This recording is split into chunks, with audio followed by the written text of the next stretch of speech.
Hello guys, I hope you are doing well. Today we will talk about how to fix or how to solve the problem of Prime Video. You will click on settings.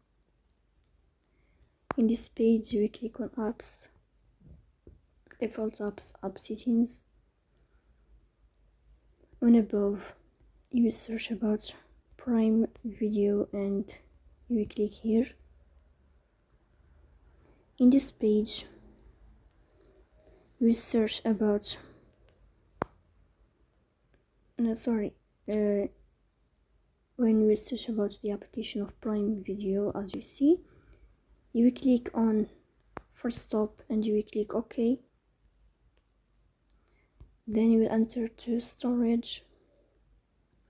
Here you will click on clear cache. Then you will turn off your phone and you will restart your phone again, so please don't forget to support us